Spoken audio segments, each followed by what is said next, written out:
virus COVID-19 belum berhenti. Dan juga bagaimana menumbuhkan kesadaran masyarakat agar mematuhi protokol kesehatan. Tahun 2020 kita menciptakan 5 inovasi kerja.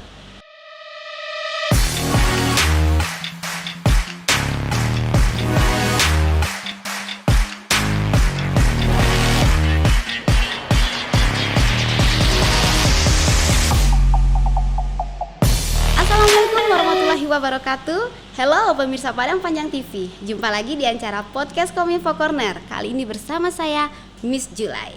Sebagaimana diketahui bahwasanya virus COVID-19 belum berhenti. Telah banyak upaya yang dilakukan oleh pemerintah Kota Padang Panjang guna memutus rantai virus COVID-19 ini. Salah satunya yaitu dengan diberlakukannya Perda Provinsi Sumatera Barat nomor 6 tahun 2020 tentang adaptasi kebiasaan baru dalam pengendalian dan pencegahan COVID-19. Dan ada OPD yang berperan berat dalam memberlakukan Perda AKB ini, yaitu Dinas Satpol PP dan Damkar Kota Padang Panjang. Nah, kali ini telah hadir narasumber kita yang selalu bersedia terus-menerus untuk mengawasi masyarakat Kota Padang Panjang guna mengindahkan AKB ini. Beliau adalah Bapak Kasat Pol PP dan Pemadam Kebakaran Kota Padang Panjang, Bapak Albert Witra. Halo Bapak, apa kabar? Kabar baik. Alhamdulillah, sehat ya Pak ya? Sehat, alhamdulillah. Sebagai yang diketahui nih Pak, Ya. bahwa di Provinsi Sumbar telah memberlakukan Perda Provinsi Sumbar nomor 6 tahun 2020 tentang AKB, adaptasi kebiasaan baru dalam penanggulangan dan pencegahan COVID-19. Untuk di Kota Padang Panjang sendiri bagaimana Pak penerapan Perda ini Pak? Iya. Jadi sejak diundangkan Perda 6 2020 tentang AKB tersebut, di Kota Padang Panjang diberlakukan Perda itu bulan Oktober. Bulan Oktober tahun 2020. Seluruh Sumatera Barat. Se-Sumatera Barat ya? Iya. Jadi di Perda tersebut telah jelas diatur sedemikian rupa apa-apa yang harus dilakukan, tindakan apa yang harus dilakukan, sanksi apa yang harus diberlakukan sekiranya ada pelanggaran sekaitan dengan penerapan AKB tersebut. Jadi intinya Perda tersebut bagaimana kita bisa memutus mata rantai penyebaran dari virus corona tersebut. Karena kita tahu sampai kapanpun Perda ini COVID ini berakhir kan kita tidak tahu. Iya. Nah, jadi salah satu regulasi yang diciptakan, yang dibuat untuk memutus mata rantai tersebut. Jadi bulan Oktober kemarin sampai saat sekarang Perda itu kita tegakkan. Iya. Nah, di Perda ini apa ada sanksi-sanksi khusus, sanksi untuk yang tidak menegakkan Perda ini gimana Pak? Untuk di Kota Padang Panjang Pak? Iya. Jadi sebenarnya tujuan dari Perda tersebut yaitu melindungi masyarakat dari COVID, dampak dari COVID tersebut, dan juga bagaimana menumbuhkan kesadaran masyarakat agar mematuhi protokol kesehatan. Jadi di Perda tersebut dicantumkan setiap pelanggaran dari protokol kesehatan tersebut ada sanksi yang diberlakukan. Sanksinya itu bisa kita bilang menjadi dua. Pertama sanksi administrasi, yang kedua sanksi pidana. Sanksi administrasi dan sanksi pidana. Iya. Jadi sanksi administrasi yang diberlakukan itu juga dibagi, ada 5 di sana. Pertama bisa teguran lisan dulu. Masih dilakukan juga ada yang kedua sanksi tertulis, teguran tertulis. Masih dilakukan juga itu ada sanksi sosial dalam bentuk membersihkan fasilitas umum. Masih dilakukan juga pelanggaran meningkat kepada sanksi administrasi, denda administrasi dalam bentuk uang. Dan yang kelima itu ada daya paksa polisional. Sekiranya ada yang ingkar terhadap aturan yang ada, kita paksa, kita jemput, kita tempatkan, kita berikan sanksi. Itu sanksi administrasi. Di samping itu juga sekiranya sanksi administrasi tidak mempan dilakukan, masyarakat masih melakukan pelanggaran meningkat kepada sanksi pidana. Sampai sanksi pidana Pak? Iya, sanksi pidana. Jadi sanksi pidana tersebut berupa kurungan. 2 hari. Dikurung itu 2 hari yang melanggar aturan. atau itu kita denda 250.000 dalam itu uang. Tadi menarik sekali nih Pak, ada sanksi administrasi tadi yang Iya. itu berarti itu petugas kan nampak tuh di pasar, di tempat-tempat umum ya Pak ya, Iya. tim-tim Bapak, tim Satpol PP itu Iya. bertugas sama siapa saja tim-timnya itu Pak? Iya. Apa Satpol PP sendiri atau ada mengajak yang lain? Iya. Jadi sesuai dengan tupoksi dari Pol PP, penegakan aturan. Penegakan aturan dari peraturan daerah yang ada. Tapi untuk pelaksanaan di lapangan kita berkolaborasi dan bekerja sama dengan instansi yang ada, apa itu TNI, Polri, dan instansi Pemda, BPBD, Perhubungan, kita libatkan di sana. Jadi kita di lapangan itu bekerja secara utuh, secara tim kota. Iya. Tapi kalau secara tupoksi memang penegakan perda ini Satpol PP, dari sektornya. Yang sanksi nih Pak, ada Ya. sanksi administrasi juga, ada sanksi sampai ke sosial. Apa tadi Pak? Kebersihan yang dilihat, Ya. yang diinformasikan ada tuh di berita-berita Kominfo, ada masyarakat yang lagi nyapu pakai rompi oren, padahal dia tidak korupsi. Apa memang seperti itu tuh gayanya Pak sanksinya? Iya. Pakai rompi oren. Di perda tersebut dicantumkan. Memang dicantumkan? Dicantumkan bagi pelanggar dari apa? Dari ketentuan prokes kesehatan ini. Setelah kita lakukan tahap-tahap sosialisasi, edukasi kepada masyarakat, masih dilakukan pelanggaran, itu kita berikan sanksi sosial berupa pembersihan dari apa? Fasilitas umum yang ada. Kerja sosial Pak? Iya, bisa dalam bentuk menyapu, memungut sampah, yang penting yang menimbulkan efek jerah sehingga masyarakat tidak mau lagi melakukan pelanggaran tersebut. Kalau yang tilang gimana nih Pak? Yang tilang kan kalau tilang biasanya ada uang-uangnya, ada duitnya nih kalau tilang. Apakah Pak Pol PP juga pakai sampai administrasinya ke seperti itu Pak? Sampai duit juga? Iya. Oh, jadi iya. itu namanya sanksi administrasi denda. Oh, sanksi. Denda administrasi. Jadi apabila masyarakat tersebut melakukan pelanggaran berulang-ulang, setelah dilakukan sanksi sosial, pembersihan fasilitas umum masih dilakukan, kita berikan denda. Di denda di sini dicantumkan di perda tersebut itu 100.000 bagi yang tidak memakai masker. Iya. Setornya kemana nih Pak? Setornya ke kas daerah. Ke kas daerah. Ya. Jadi pas kita melakukan razia di lapangan, sekiranya ada masyarakat yang melakukan pelanggaran sampai pada tahap tersebut, kita isi belangkonya, kita berikan formulir kepada masyarakat untuk ditandatangani, dan dendanya itu harus di store. Kami tunjuk satu orang petugas. Oh, seperti itu. Setor ke kas daerah. Di store ke kas daerah. Itu dari mana Bapak tahu kalau masyarakat itu bahwa dia telah berulang-ulang? Apakah setiap dalam razia Bapak catat namanya ada belangko, atau ini sekedar lihat wajah aja? Itu gimana Bapak sampai tahu bahwa orang ini udah masuk ke tahap itu? Iya. Jadi kita di penegakan perda ini kita punya sistem informasi. Sipelada namanya, sistem informasi pelanggaran perda. Sipelada, Ya. sistem informasi pelanggaran perda. Ingat tuh masyarakat, bukan sekedar lihat-lihat aja. Ya. Jadi sistem ini berlaku seluruh Sumatera Barat. Jadi kalau sekiranya dia melakukan pelanggaran di Kota Parangpanjang, itu bisa dilihat di daerah lain. Jadi sifatnya pelanggaran ini itu menyeluruh seluruh Sumatera Barat. Misalnya di Kota Parangpanjang berlaku pelanggaran pertama, dia ke daerah lain melakukan pelanggaran di sana, berarti udah 2 kali. Langsung nyaut ya Pak yang di Langsung aplikasi itu. Link itu. Oh, langsung Ya, link. langsung link itu. Jadi yang mendapat sanksi denda administrasi tersebut bagi yang telah berulang-ulang. Atau bagi yang tidak mau melakukan sanksi sosial, kita pakai denda aja lah Pak, boleh kita terima seperti itu. Oh, seperti itu. Iya.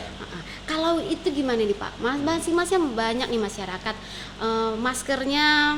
Mohon maaf nih Miss Jule, maskernya di sini karena mulai wawancara. Maskernya di sini Pak, karena nanti Pak waktu dibilang kan ada ini kan ada. Gimana cara Bapak menanggapi hal seperti itu dari masyarakat? Iya, yang jelas edukasi ke masyarakat itu kita lakukan secara terus-menerus. Terus-menerus kita sampaikan. Seperti saat ini ya Pak ya, salah satu edukasi jadi kan. Masker itu letaknya bukan di dagu, tapi di mulut. Di mulut. Jadi itu yang terus kita berikan. Jadi kita melakukan razia di Parangpanjang ini yang secara resmi itu dengan tim terpadu itu 2 kali 1 minggu. 2 kali 1 minggu. Setiap hari pekan, hari Senin sama hari Jumat. Oh, setiap hari pekan, hari Senin sama Jumat. Tapi walaupun demikian, setiap hari kita melakukan patroli di Pol PP. Tetap kita berikan edukasi ke masyarakat bagaimana bisa mematuhi protokol kesehatan. Karena bagaimanapun juga ini merupakan kewajiban kita bersama dan harus kita patuhi. Dalam memutus mata rantai COVID-19 ini ya Pak ya. Nah kan sudah Bapak tegakkan tuh Perda AKB untuk masyarakat yang melanggar udah diberikan sanksi. Sampai saat ini Pak sudah berapa masyarakat Padang Panjang yang terjerat jaringan apa Bapak dalam razia ini? Ya. Jadi dari data yang ada sejak Perda ini diberlakukan khusus di Padang Panjang, kondisi sampai hari Senin kemarin itu seluruh pelanggaran berjumlah 793. Lumayan banyak Pak ya, 793. Banyak itu. Rata-rata setiap kita razia itu ada sekitar 30-an. Setiap harinya Pak ya? Iya, setiap kita melakukan razia. Jadi yang 793 tersebut itu 788 itu tuh dendanya denda sosial. Denda sosial. Iya, denda sosial 788. Dari data tersebut yang 793 itu udah 9 orang kita beri denda administrasi. Oh, udah 9 jadi orang berarti udah berulang. masuk ke kas daerah itu sekitar 900.000. Ada perlawanan nggak Pak dari masyarakat? Malih lawak membayi iko mah. Ada nggak Pak perlawanan dari masyarakat? Jadi sebenarnya ada juga masyarakat kita yang kita lakukan aturan tersebut merasa jengkel itu. Iya, tapi jengkel. setelah kita berikan edukasi bahasa ini perda ini yang dilanggar, ini sanksi yang diterima, pada umumnya masyarakat menjadi sadar. Bahkan masyarakat daripada sanksi sosial kita membayar aja lah Pak. Ada yang seperti itu. Ada yang seperti itu Pak ya. Iyalah. Yakinlah Miss Julai masyarakat Padang Panjang mas smart. Tinggal mungkin lupa aja bawa masker Pak ya. Jadi itu masyarakat Padang Panjang jangan sampai lupa, itu udah kebiasaan baru kita wajib membawa masker kemana-mana. Nah dari penegakan Perda AKB ini Pak, tadi kan sudah ada individu. Kalau untuk usaha-usaha gimana Pak? Tempat-tempat lokasi seperti tempat rumah makan ataupun tempat yang kafe-kafe nih sekarang yang lagi tren di Kota Padang Panjang gimana Pak? Iya. Jadi bagi tempat usaha kita berlakukan perda ini, terutama kepada yang mengelola usaha tersebut. Jadi pengelola usaha seperti rumah makan, kafe, hotel, dan tempat usaha lainnya kita berlakukan harus mematuhi protokol kesehatan. Misalnya seperti di tempat usaha tersebut, di menjelang masuk ke tempat usaha itu disediakan tempat cuci tangan, disediakan itu hand sanitizer. Di samping itu juga seperti kafe dan rumah makan, tempat duduk dari pelanggan tersebut harus dijarakkan. Diberi tanda silang Pak ya. Iya. Untuk rumah makan seperti yang Bapak yang dijelaskan tadi, apakah ada yang melanggar Pak sejauh ini? Iya. Dari operasi yang kita lakukan dalam penegakan perda ini sampai saat ini di Kota Padang Panjang telah 5 tempat usaha yang kita berikan sanksi. Sudah ada 5 tempat usaha. Hati-hati nih pemirsa yang punya usaha, harus tegakkan AKB. Itu apa saja sanksinya Pak? Jadi sanksi baru berverifikasi tahap awal. Kita beri teguran kepada pengelola usaha tersebut. Ini baru teguran lisan. Kalau nanti masih berlaku lagi pelanggaran, kita berikan sanksi tertulis. Bahkan nanti kalau masih berulang-ulang sampai kepada nanti pembubaran dan penghentian pencabutan izin. Iya. Tapi untuk Kota Padang Panjang sendiri kalau Miss Julai lihat nih, setiap rumah makan, kafe sudah tersedia semua cuci tangan. Kalau pantauan Satpol PP gimana Iya. Pak? Pada umumnya telah tersedia. Iya. Jadi sebenarnya sebelum kita melakukan penegakan aturan ini, kita telah memberikan sosialisasi. Kita himbau kepada pengusaha tersebut, rumah makan, kafe, restoran, supaya melengkapi protokol kesehatan di tempat usaha. Jangan sampai dicabut izin Pak ya. Jangan sampai dicabut izin usahanya sekarang. Gini Pak, kan sebagaimana diketahui nih Satpol PP dan Damkar, Bapak sebagai kepalanya Pak Kasatnya nih kan udah pasti sibuk banget. Belum lagi program-program yang lainnya kan yang menjadi inovasi dari Satpol PP dan Damkar. Bagaimana cara Bapak membagi waktu untuk membagi timnya supaya bisa bekerja dengan baik sehingga sampai bisa kita lihat sampai saat ini hasil dari tugas yang dilaksanakan oleh Pol PP dan Damkar nyata sekali. Gimana cara Bapak membagi tim? Iya. Jadi sebenarnya kita di Satpol PP Kepung adalah satuan. Kita telah dibagi di dalam itu ada namanya regu-regu. Jadi setiap regu itu setiap hari bertugas. Kita melakukan patroli. Jadi dalam rangka menciptakan tertib di Kota Padang Panjang, dan penegakan aturan kita melakukan kerja rutin setiap hari.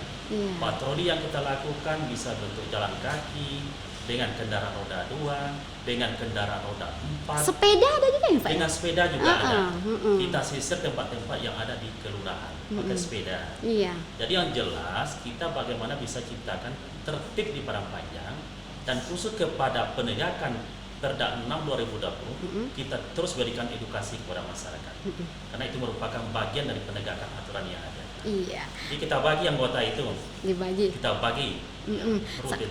Kemarin ada juga nih informasi dari berita Kominfo juga nih, masyarakat tahu ada Satpol PP Muslimah. Ya. Itu bagus juga itu Pak ya programnya. Ya. Itu gimana itu Pak ceritanya sampai harus ada Satpol PP Muslimah, atau banyak ada pencurian-pencurian sendal lah atau sepeda atau motor di masjid-masjid saat sholat Jumat?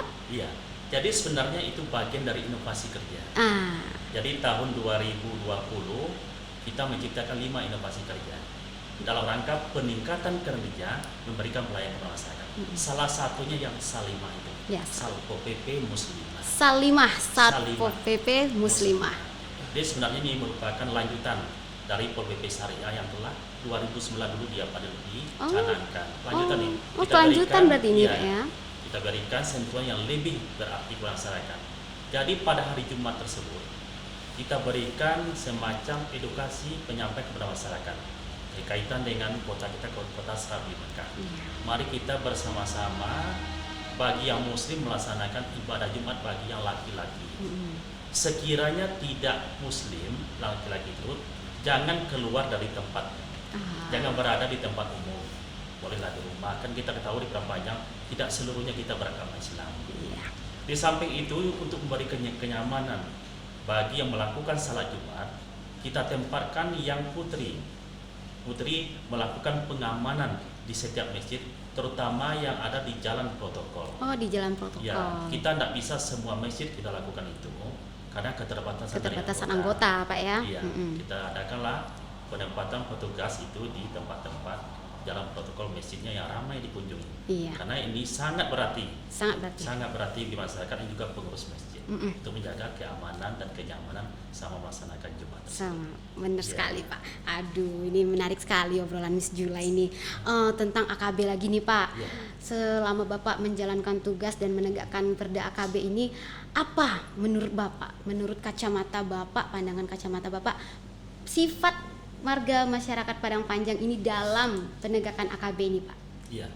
Jadi kalau kita lihat secara umum masyarakat udah sadar sebenarnya. Iya. Tapi di samping itu memang ada juga 1-2 orang masyarakat yang tidak peduli. Masih mada Pak? Masih mada. Karena mungkin gini, mungkin ada dari masyarakat yang beranggapan memang benar nggak ada itu COVID itu. Iya. Atau yang udah bosan kita ini. Karena bagaimanapun sebenarnya bukan di masyarakat, kita pun sebagai aparat juga merasakan hal demikian. Memakai masker itu kan menghambat napas kita, sasa ngoarinyo. Itu.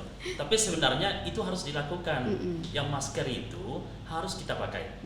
Iya, karena ini menyangkut kepada kesehatan pribadi kita dan juga ada orang yang berada di sekitar kita dan lingkungan kita Pak ya. Masker yang kita pakai melindungi orang, masker yang dipakai orang melindungi kita. Saling terkait. Iya, benar sekali. Pemirsa Padang Panjang TV, itu tadi informasi dari Bapak Kasat Pol PP Damkar Kota Padang Panjang tentang penegakan AKB, pencegahan dan pengendalian COVID-19 di Kota Padang Panjang. Jangan sampai masyarakat Padang Panjang TV, apalagi nih yang subscribe, yang menonton informasi ini masih terjaring razia oleh Bapak kita ini. Oke Bapak, apa himbauan Bapak kepada masyarakat tentang penegakan Perda AKB ini Pak? Iya, jadi kami berharap patuhilah protokol kesehatan tersebut. Karena dengan kita mematuhi protokol kesehatan, itu kita akan selamat, baik secara individu maupun masyarakat yang ada. Karena kita yakin dengan kita secara individu mematuhi protokol kesehatan tersebut, maka penyebaran dari virus corona ini bisa kita protek dan tidak menyebar. Mudah-mudahan virus corona ini cepat berlalu. Ya. Iya, oke Bapak. Terima kasih Bapak telah Ya. memberikan banyak informasi kepada pemirsa Padang Panjang TV, podcast Kominfo Corner, dan kita semua masyarakat Kota Padang Panjang.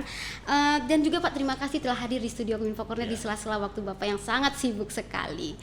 Baiklah pemirsa Padang Panjang TV, itu tadi obrolan menarik kita mengenai seputaran AKB bersama Bapak Kasat Pol PP dan Damkar Bapak Albert Dwitra. Sangat menarik sekali masyarakat Padang Panjang TV, jangan sampai kita melanggar dari protokol-protokol kesehatan ini. Karena apa? Karena virus COVID-19 itu belum berhenti.